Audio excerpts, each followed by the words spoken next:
आजकल digital payment का जमाना है। सैलरी कब आती है और कहां और किस प्रकार से खर्च हो जाती है पता ही नहीं चलता। दुनिया के लगभग 90% लोग इसी कारण फाइनेंशियल फ्रीडम को कभी टच ही नहीं कर पाते। उनको पता ही नहीं चल पाता कि उनकी सैलरी कब और कहां किस प्रकार से खर्च हो गई है।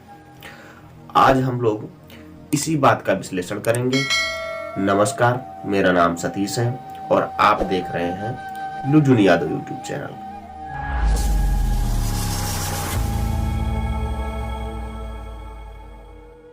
दुनिया के अर्थशास्त्रियों ने मनुष्यों के जो सामान्य खर्चे होते हैं उनको मुख्यतः 4 वर्गों में बांटे हैं। पहला खान पान, दूसरा स्वास्थ्य, तीसरा शिक्षा तथा चौथा जीवन शैली या अंग्रेजी में बोले तो लाइफ स्टाइल। इन 4 चीजों पर मुख्यतः व्यक्ति अपनी सैलरी का पैसा या अपनी इनकम का पैसा खर्च करता है। तो जो मुख्यतः खर्च के पैमाने माने गए हैं वह यह माने गए हैं कि 20% जो होता है वह हम लोग अपने खाने पे खर्च करें, 10% जो होता है वह लगभग स्वास्थ्य पे खर्च किया जाए, वही 15% जो है वो आपका कहा जाता है कि आप अपने शिक्षा पर खर्च करें, वही फिर 20% कहा जाता है कि लाइफ स्टाइल पे खर्च करें। यानी कि टोटल 55 से 60% इनकम जो है आप अपने निजी जीवन के चलाने के लिए खर्च करें और बाकी 40% आप सेव करें।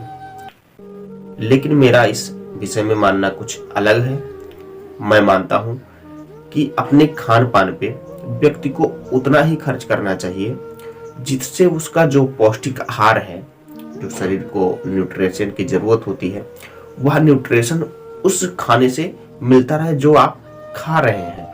ना कि इतना भी कचरा आप खाना खाने लगे कि खाना ही ना खाएं बचाने के चक्कर में, कि आपका शारीरिक स्वास्थ्य खराब हो जाए और आगे चल के उससे ज्यादा खर्च हो जाए स्वास्थ्य पे। तो आपको उतना खर्च करना है जिससे आपका न्यूट्रिशन पूर्ण मात्रा में मिलता रहे और यह बजट आप लगभग 10 से 12% तक सीमित रखें।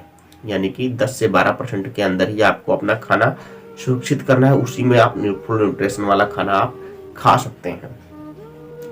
वही बात रही आपके जो स्वास्थ्य होता है, स्वास्थ्य और जो खान पान है ये लगभग मिक्सअप होता है। क्योंकि अगर आपका खान पान सही है तो स्वास्थ्य आपका लगभग सही होता है। यदि कोई प्राकृतिक बीमारी या कोई आपदा नहीं आती है, कोई महामारी नहीं फैलती है, तो लगभग या आपके खाने से लगभग स्वास्थ्य आपका कंट्रोल होता रहता है।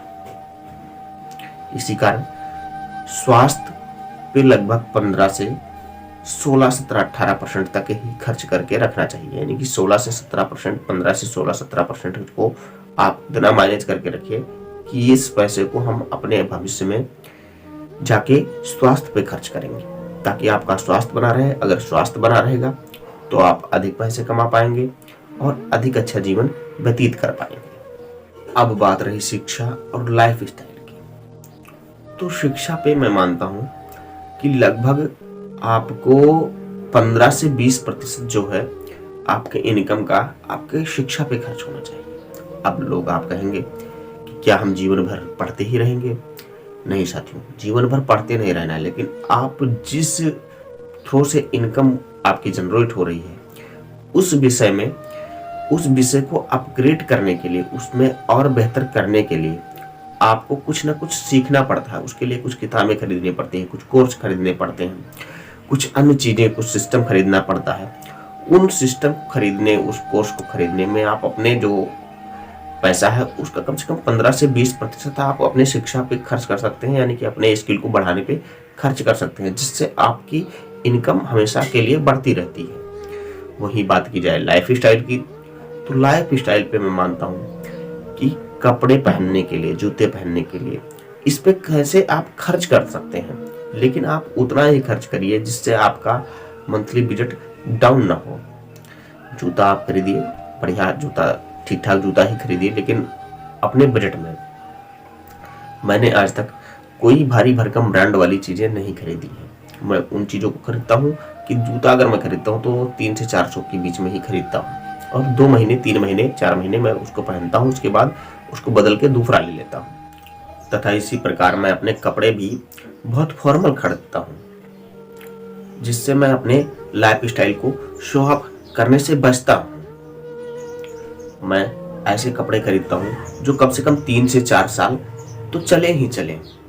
जूते भी उन ब्रांड के खरीदता हूँ जो थोड़ा मार्केट में भी हो और थोड़ा सस्ते हों, और उनका जो है बेस कम से कम 6 महीने तक चले, इससे ज़्यादा ना चले, और उसको मैं 6 महीने में खरीद के दे देता हूँ और दूसरा मैं ले लेता हूँ।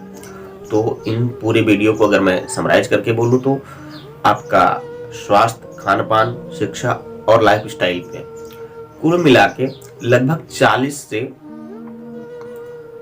जो 50% है उसके 20 ही होनी चाहिए, ना कि उससे ऊपर। यानी कम से कम 40% और ज़्यादा से ज़्यादा 50% ही आप अपने इनकम का अपने लाइफ स्टाइल, अपने खान पान, अपने शिक्षा और वो अपने स्वास्थ्य पे खर्च कर सकते हैं। इससे अधिक आप इन चीज़ों पे खर्च ना करें, और बाकी का पैसा जो 40 से 50 से 60% जो पैसा आपका बचता है, वह पैसा आप इन्वेस्ट करें, सेविंग करें, कहीं भी ऐसे जगह लगाएं जहां पे आप का वह प्रॉफिट रिटर्न बढ़ के आने लगे।